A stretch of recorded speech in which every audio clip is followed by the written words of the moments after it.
Il existe des instants dans l'existence d'un homme où le silence parle plus que les mots ne pourraient jamais le faire. Au fil des décennies, l'inventeur a toujours fait preuve de dignité, de retenue et d'un code d'honneur inébranlable, qui a non seulement façonné sa carrière, mais aussi sa vie personnelle. Pourtant, vers la fin de sa vie, il a fini par admettre une vérité qu'il avait soigneusement gardée sous silence. Certains noms demeuraient gravés dans sa mémoire, des blessures qu'il ne pouvait pas guérir, des trahisons qu'il refusait de mettre de côté. Il ne s'agissait pas d'ennemis au sens le plus dramatique du terme, mais de personnes qui avaient franchi des frontières qu'il considérait comme sacrées. Et pour un homme tel que Ventura, dont les valeurs étaient la colonne vertébrale de son existence, certaines limites ne pouvaient jamais être dépassées 2 fois. Le fardeau d'une vie construite sur des principes indéfectibles. Pour saisir pourquoi l'inventeur gardait encore de la rancœur durant ces dernières années, il est impératif de comprendre l'homme au-delà du mythe. Né Lino Giuseppe et Pascal Ventura, à Parme, en Italie, le 14 juillet 1919. Il fut modelé par les épreuves bien avant d'évoluer sur un plateau de tournage. Sa famille avait fui l'Italie sous le régime de Mussolini pour s'établir en France, où il grandit dans la pauvreté, en enchaînant les petits boulots afin d'aider sa mère. Ventura quitta l'école prématurément, et la vie lui enseigna des leçons qu'aucune salle de classe n'aurait pu dispenser.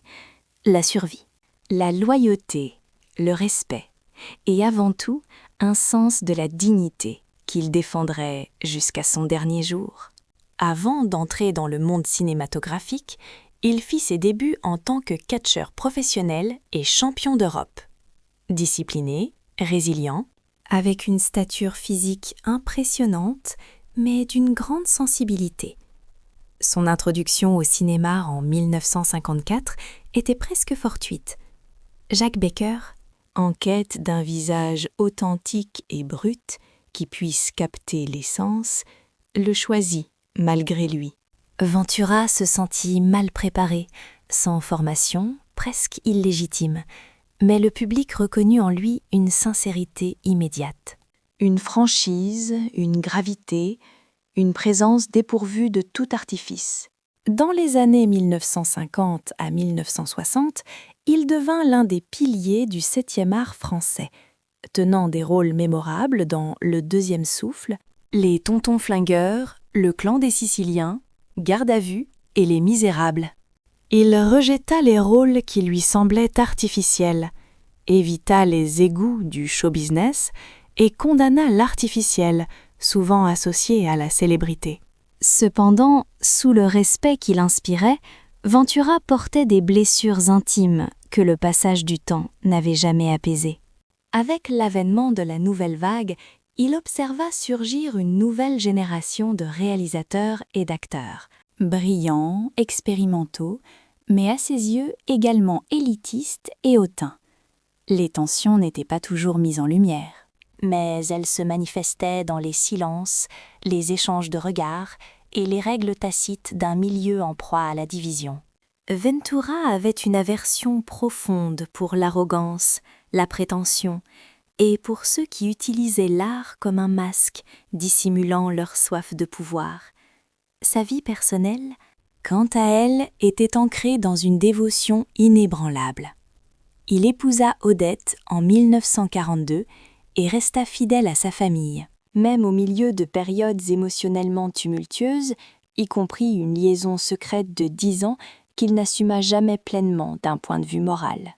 Après la naissance de leur fille Linda, atteinte d'un handicap, il cofonda avec Odette l'association Persège, consacrant leur existence à apporter du soutien aux enfants en situation de handicap.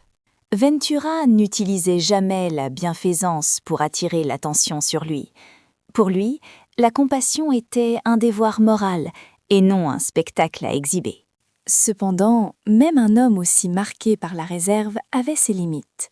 Et durant des échanges privés dans les années 1980, alors qu'il prenait du recul par rapport à la vie publique et acceptait de moins en moins de rôles, Ventura révéla à un jeune journaliste italien qu'il y avait des individus qu'il ne pouvait en aucun cas supporter.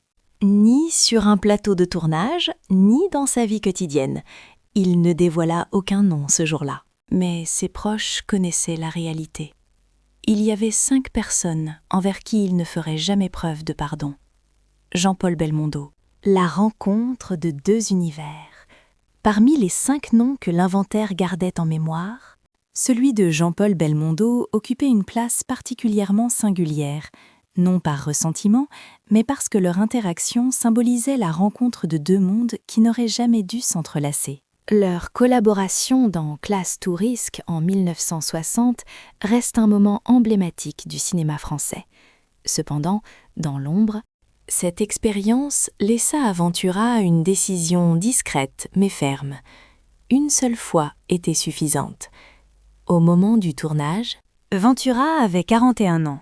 Il était déjà un acteur respecté, reconnu pour sa minutie, sa rigueur et une éthique de travail façonnée par des années de difficultés. En revanche, Belmondo n'avait que 27 ans, une étoile montante de la nouvelle vague. Spontané, joueur, doté d'un charisme instinctif, il incarnait une nouvelle génération audacieuse. Rebelle, naviguant avec aplomb plutôt qu'avec une structure établie. Pour le public, leur duo semblait idéal. Le vétéran aguerri face au jeune audacieux. Mais pour Ventura, leur divergence révélait quelque chose de bien plus profond.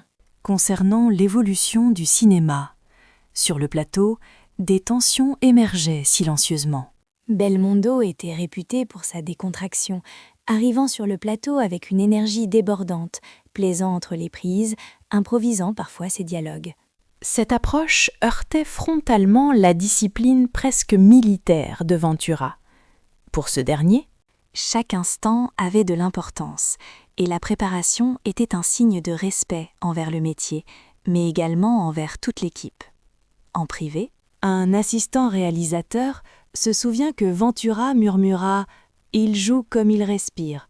Cela peut séduire certains. Mais pour moi, c'est différent. Je respire d'une autre manière. Ce n'était pas une question de jalousie. Ventura reconnaissait le talent de Belmondo. Il admirait même certains éléments de sa nonchalance naturelle. Mais l'esprit d'improvisation qui rendait Belmondo si populaire le déstabilisait. Pour Ventura, le cinéma n'était pas un terrain de jeu, mais un véritable métier. Belmondo incarnait une évolution qu'il n'était pas prêt à accepter. Une manière de faire du cinéma où l'instinct surpassait la structure. Où la personnalité remplaçait le poids des traditions. Où les règles qu'il avait toujours suivies semblaient se dissoudre peu à peu. Les producteurs, enchantés par leur alchimie, tentèrent de les réunir de nouveau. Mais lorsque Ventura aperçut le nom de Belmondo sur une nouvelle liste de distribution, il déclina calmement. En déclarant à ses collègues « J'ai déjà donné, cela m'a suffi ». Leur relation ne se transforma jamais en une querelle, pas de dispute. Ni de conflit en leur sein, il n'y avait que la distance et le respect. Pas de rupture marquante à l'horizon. Belmondo déclarera plus tard chaleureusement « Il n'appréciait pas mon style, mais je lui témoignais du respect. Et il m'intimidait un peu, mais j'avais une sincère affection pour lui. » Ventura plaçait Belmondo dans une catégorie qu'il n'aimait pas utiliser fréquemment. Incompatible. Ce n'était pas tant de la colère que plutôt une question de principe fondamental. Pour un homme élevé dans la discipline et le silence, Belmondo représentait un cinéma bien trop insouciant, trop léger, et éloigné de ce réalisme austère qu'il tenait en haute estime. Ainsi, malgré l'admiration du public et les pressions du secteur, ils ne collaborèrent jamais ensemble. Il fut le premier nom sur la liste personnelle de Ventura, une décision née non pas d'une amertume, mais de la conviction que certains univers créatifs ne peuvent se croiser sans compromettre quelque chose d'essentiel. Michel Audiard avait des propos qui n'ont jamais trouvé leur place. Si Jean-Paul Belmondo symbolisait le choc de 2 philosophies de jeu, Michel Audiard représentait pour l'inventeur une division bien plus profonde et bien plus irréconciliable. Le conflit existant entre la sincérité et le spectacle. Audiard, l'un des scénaristes et dialoguistes les plus acclamés du cinéma français, était admiré pour son esprit mordant, ses phrases flamboyantes et ses étincelles verbales impressionnantes. Ventura respectait ce talent, mais ce qu'il valorisait avant tout, c'était l'authenticité.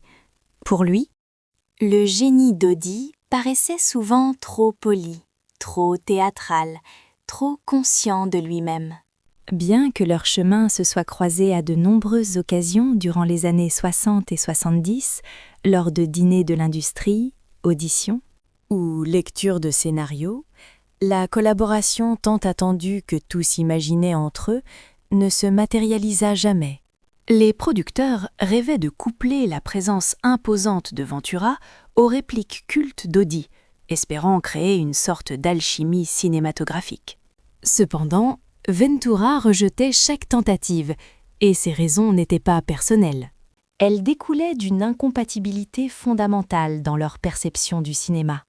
Le point de rupture se produisit au début des années 70, lorsqu'un grand studio proposa un projet qui semblait parfaitement adéquat.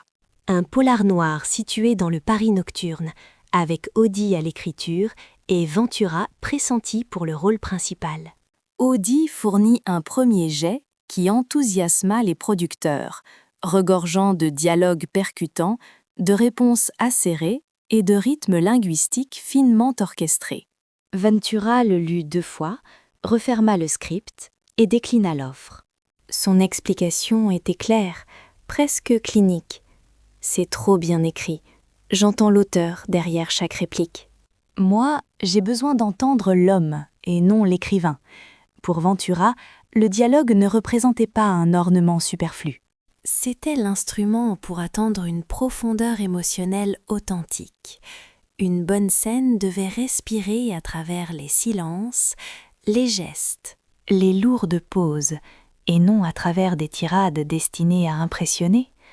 Audiard, maître des mots flamboyants, construisait ces scènes comme des improvisations de jazz. Ventura, pour sa part, les érigeait comme de solides murs de pierre. Blessé par ce refus, Audiard répondit de manière publique lors d'une interview. Lino est un acteur remarquable, mais il oublie que le cinéma est aussi une forme de musique et que le dialogue, c'est du jazz. Pour lui, le sérieux de Ventura s'apparentait à de la rigidité. Pour Ventura, le génie d'Audy touchait à la superficialité. Ventura ne fournit jamais de réponse dans la presse. Il évitait d'affronter les conflits en public, mais partagea en privé ses doutes avec un ami. Le jazz, c'est quelque chose d'agréable, mais pas lorsque l'on joue une tragédie. Cette phrase était le reflet parfait de sa vision. Le cinéma ne devait jamais privilégier le style au détriment de l'essence même de l'âme. Il avait un profond respect pour la virtuosité d'Audy, mais il demeurait méfiant face à l'éclat de ses paroles. Un éclat qui, selon lui, pouvait éloigner un film de son essence émotionnelle profonde. Le respect était mutuel, mais un mur invisiblement solide se dressait entre eux, non pas construit sur la colère, mais sur une conviction fervente. Chacun avait foi en son art de manière profonde. Mais leurs arts prenaient des directions fondamentalement opposées, et pour Ventura, qui tenait l'intégrité en haute estime par rapport aux opportunités, refuser Audiard revenait à garder quelque chose de fondamental en lui. C'était le 2e nom sur sa liste. Non pas un ennemi, mais une impossibilité de collaboration, Jean-Pierre Melville. Lorsque 2 murs entrent en collision, si l'inventeur avait des difficultés avec la spontanéité et la flamboyance, sa tension avec Jean-Pierre Melville provenait de la pensée radicalement opposée. Melville, l'un des réalisateurs les plus influents de l'après-guerre, était célébré pour sa précision glaciale, son silence presque monastique et son contrôle rigoureux sur chaque aspect de ses films. Il dirigeait un plateau avec l'autorité d'un officier, façonnant ses acteurs tels des sculptures. Ventura, pourtant tout aussi discipliné, croyait en une rigueur d'un tout autre ordre, enracinée dans l'instant humain et la clarté émotionnelle. Leurs chemins s'évitèrent pendant de longues années. presque comme s'ils obéissaient à une intuition partagée. Mais lorsqu'ils décidèrent enfin de collaborer, le résultat fut un affrontement silencieux et désastreux. À la fin des années 1960, Melville se préparait à réaliser un projet provisoirement intitulé « Le poids du silence », un film criminel à portée métaphysique qu'il envisageait comme une exploration dépouillée de la culpabilité et de la solitude. Il souhaitait Ventura pour le rôle principal. Les producteurs étaient en émoi. Deux titans de leurs disciplines respectives, deux visages de granit, un chef-d'œuvre sombre en devenir. La presse en parlait déjà, même avant que les contrats soient signés, mais la première répétition vint briser cette illusion. Melville fit son apparition avec une pile de storyboards plus épaisse qu'un annuaire téléphonique. Chaque geste minuté, chaque silence chronométré à la seconde. Les acteurs devaient être exécutés avec précision, non pas interprétés. Pour lui, le mystère était réservé aux réalisateurs, non aux comédiens. Ventura, au contraire, avait besoin de saisir chaque battement, chaque mouvement, chaque justification émotionnelle. Et il ne se considérait pas comme un pantin et ne voulait pas exécuter des gestes vides, même vêtus d'une mise en scène magnifique. Lors des premières séances de préparation, Melville insista pour que Ventura répète à plusieurs reprises une entrée muette, peaufinant la durée d'un simple regard. Ventura finit par s'arrêter et demander « Pourquoi dois-je entrer de cette manière ?» Melville, sans même lever les yeux vers lui, répondit « Tu n'as pas besoin de savoir. Moi, je le sais. » Ventura, qui avait survécu à la pauvreté, à la guerre, au catch professionnel et à des décennies de l'industrie impitoyable, ressentit comme quelque chose en lui se brisait.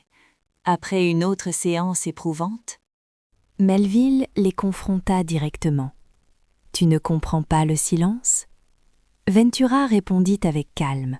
« Non, je ne comprends pas l'orgueil. » La tension s'installe dans la pièce. Aucune voix ne s'élève, seulement cette froide certitude que la collaboration était déjà vouée à l'échec. Quelques semaines plus tard, Ventura quitta le projet sans éclat, sans apporter la moindre explication au public. Melville prit le relais, retravailla le film, avant de finalement le laisser tomber complètement. Les deux hommes ne se retrouvèrent jamais pour collaborer à nouveau, ne prononcèrent jamais le nom de l'autre lors d'interviews, ne connurent aucune réconciliation. Des années après, dans une discussion privée, Ventura résuma cet épisode en une phrase cruelle. « Deux capitaines à la barre du même navire, et voilà qu'ils sombrent. » Il n'y avait pas de ressentiment. Juste une acceptation que l'univers autoritaire de Melville et l'humanité instinctive de Ventura ne pourraient jamais s'harmoniser. Melville érigeait des temples glacés, tandis que Ventura insufflait la vie à ses personnages. L'un demandait la soumission, l'autre recherchait la vérité. Pour Ventura, Melville finit par être le troisième nom sur sa liste. Non par trahison, mais parce que certaines âmes artistiques, lorsqu'elles se rencontrent, finissent par s'éteindre mutuellement au lieu de briller ensemble. Brigitte Bardot, la femme qui incarnait tout ce qu'il rejetait. Parmi les artistes avec lesquels Lino Ventura avait juré en privé de ne jamais collaborer, Brigitte Bardot était sans nul doute la plus inattendue.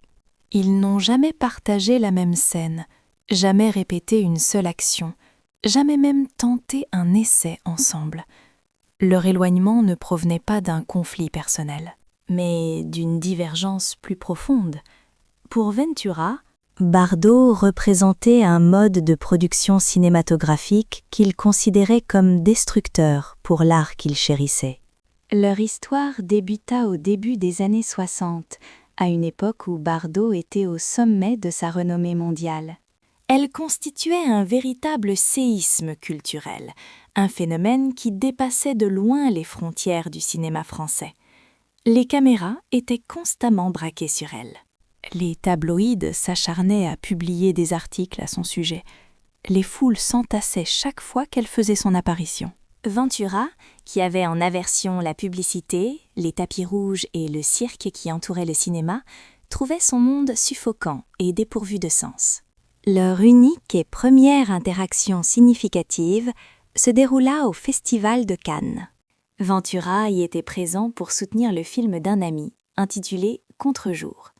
Bardot, quant à elle, fit son entrée tel un ouragan, entourée de journalistes. Habillée pour faire les gros titres, elle gravit les marches du palais comme si le monde entier était à son service.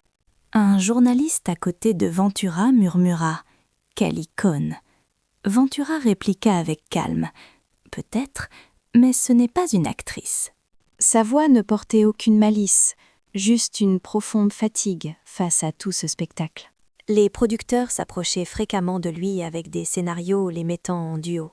Un film d'espionnage proposé en 1964, où Ventura jouait un agent taciturne et Bardot une séduisante informatrice, semblait prometteur sur le papier. Ventura refusa sans hésitation. Après avoir lu le script, il déclara « Je ne joue pas avec une image, je joue avec des âmes ». Pour lui, Bardot n'était qu'une icône façonnée par les tempêtes médiatiques, et non une actrice ancrée dans la discipline. L'essence même de son identité publique contredisait tout ce en quoi il croyait. La retenue, le silence, l'humilité et un dévouement au travail, plutôt qu'à la quête de la lumière des projecteurs. Un jour, Bardot se rendit sur un plateau de tournage où Ventura était le protagoniste. Elle accueillit tout le monde avec une chaleur authentique, échangea des baisers, plaisanta joyeusement avec l'équipe, mais passa à côté de Ventura sans lui adresser un seul mot. Cela n'était pas par manque de respect, mais parce que Ventura, concentré sur une scène, n'avait même pas levé les yeux vers elle. Il se tenait à l'écart, les bras croisés, absorbé par son rôle. Pour lui, elle n'avait pas sa place dans cet espace délicat où un acteur s'ouvre, devenant vulnérable et sincère. Des années plus tard, Bardot affirmait à propos de lui « Il était trop sérieux à mes yeux, bien trop sévère. Je ne pense pas qu'il ait vraiment eu de l'affection pour moi. » Elle n'avait pas tort. Mais le désamour de Ventura n'était pas personnel, il relevait d'une grande différence idéologique. Bardot incarnait un style cinématographique naviguant entre le scandale et le caprice, où l'émotion pouvait se plier au service des gros titres. Ventura, quant à lui, était convaincu que cet art nécessitait un profond sérieux, une sincérité et surtout une responsabilité envers le public. La nature volatile de Bardot, ses départs et retours incessants, le tumulte lié à sa célébrité. Tout cela lui paraissait comme une trahison envers ce qu'il tenait pour sacré. Elle devint le 4e nom de sa liste, non par hostilité, mais parce que Ventura refusait d'apparaître à l'écran aux côtés de quelqu'un en qui il ne pourrait jamais croire au lien authentique avec le cinéma. Le producteur anonyme, une frontière que Ventura érigeait entre lui et quiconque. Le dernier nom figurant sur la liste secrète de Lino Ventura n'a jamais été prononcé, jamais publié dans les journaux, jamais confirmé lors d'une interview. Cet homme demeurait sans visage public. Un producteur dont l'influence façonnait discrètement le cinéma français des années 1970. Ventura ne le méprisait pas en raison de désaccords artistiques ou de personnalités incompatibles, mais pour une raison qui allait bien au-delà. Cet homme avait tenté d'acheter la seule chose que Ventura considérait comme sacrée, son intégrité. L'incident survenu pendant les préparatifs d'un drame social se déroulant dans les quartiers populaires du nord de la France. Ventura avait été attiré par ce projet, car il résonnait avec ses valeurs. Une histoire sur des personnes réelles, souvent oubliées. Celles dont les voix atteignaient rarement les écrans. Il croyait que le cinéma devait restituer leur dignité aux invisibles. Toutefois, au fil des répétitions, Ventura commença à ressentir un malaise grandissant. Et il constata que des techniciens étaient sous-payés ou non déclarés. Des membres de l'équipe disparaissaient des listes de paie et les conditions de travail se dégradaient furtivement en coulisses. Il confronta l'équipe di produzione. exigea des explications, mais ils évitèrent son regard. Personne n'osait s'exprimer librement, car dans cette industrie, à l'époque, les producteurs avaient le pouvoir de bâtir ou de détruire des carrières. Quelques jours plus tard, le producteur convoqua Ventura à une réunion privée.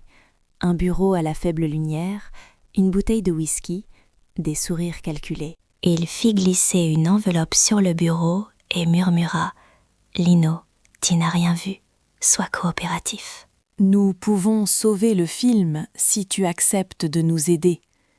Ventura ne toucha pas à l'enveloppe. Il se leva, laissa l'objet là où il l'était et répondit « Je ne me vends pas. » Quelques heures plus tard, il se retira du projet. La raison officielle communiquée à la presse évoquait une complication logistique. Mais ceux qui le connaissaient sur le plan personnel savaient la véritable raison. Il refusait d'être complice d'une exploitation qui se cachait derrière le voile d'une production cinématographique. Son choix de partir lui coûta très cher sur le plan professionnel. Certains studios le considérèrent comme étant difficile, inflexible et intransigeant. Ces étiquettes réduisirent discrètement le nombre de scénarios qu'il reçut au fil des années suivantes. Pourtant, Ventura ne s'en préoccupait guère. Un jour, il confia à un ami « Mieux vaut être oublié que d'être porteur de honte ». Le producteur continua à œuvrer dans ce milieu. Et maintenant sa réputation intacte et ses méthodes inchangées. Ventura ne mentionna jamais son nom en public. Non par peur, mais par pure éthique. Il était convaincu que la véritable intégrité se mesurait au silence et non au scandale. Cependant, dans l'intimité, il relégua cet homme tout en bas de sa liste. Une personne ayant franchi une ligne morale qu'aucune excuse ne pourrait jamais justifier. Au milieu des années 1980, alors que Ventura se retirait progressivement du monde du cinéma pour se concentrer entièrement sur Persège, son univers devint beaucoup plus paisible. Il réduisit considérablement son cercle de confiance. Il accepta moins d'interviews, évita les hommages publics et refusa à maintes reprises la Légion d'honneur, car il pensait que les distinctions n'avaient aucune valeur lorsque les institutions fermaient les yeux sur les injustices du quotidien. Lorsqu'on lui demanda pourquoi il tournait moins de films, il répondit avec douceur « Parce que trop d'eux, je ne peux plus les visionner sans ressentir de la honte. » Le 22 octobre 1987, Ventura décéda subitement d'une crise cardiaque dans sa maison à Saint-Cloud. Les journaux, qui l'avaient longtemps ignoré, le célébrèrent comme une véritable icône nationale.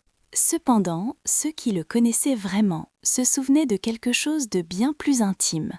Un homme qui avait défendu ses valeurs jusqu'au bout, capable de pardonner presque tout, à l'exception de la trahison de sa propre conscience. Ce producteur, resté anonyme, devint le dernier nom sur la liste silencieuse de Ventura. Il n'était pas haï, simplement effacé. Lequel de ces 5 récits vous a le plus intrigué et pourquoi? Partagez vos pensées ci-dessous et n'oubliez pas de liker, de vous abonner et d'activer les notifications pour ne rater aucune de nos prochaines explorations des vérités cachées du cinéma. De vous abonner et d'activer les notifications afin de ne rater aucune de nos futures explorations dans les vérités dissimulées du 7e art.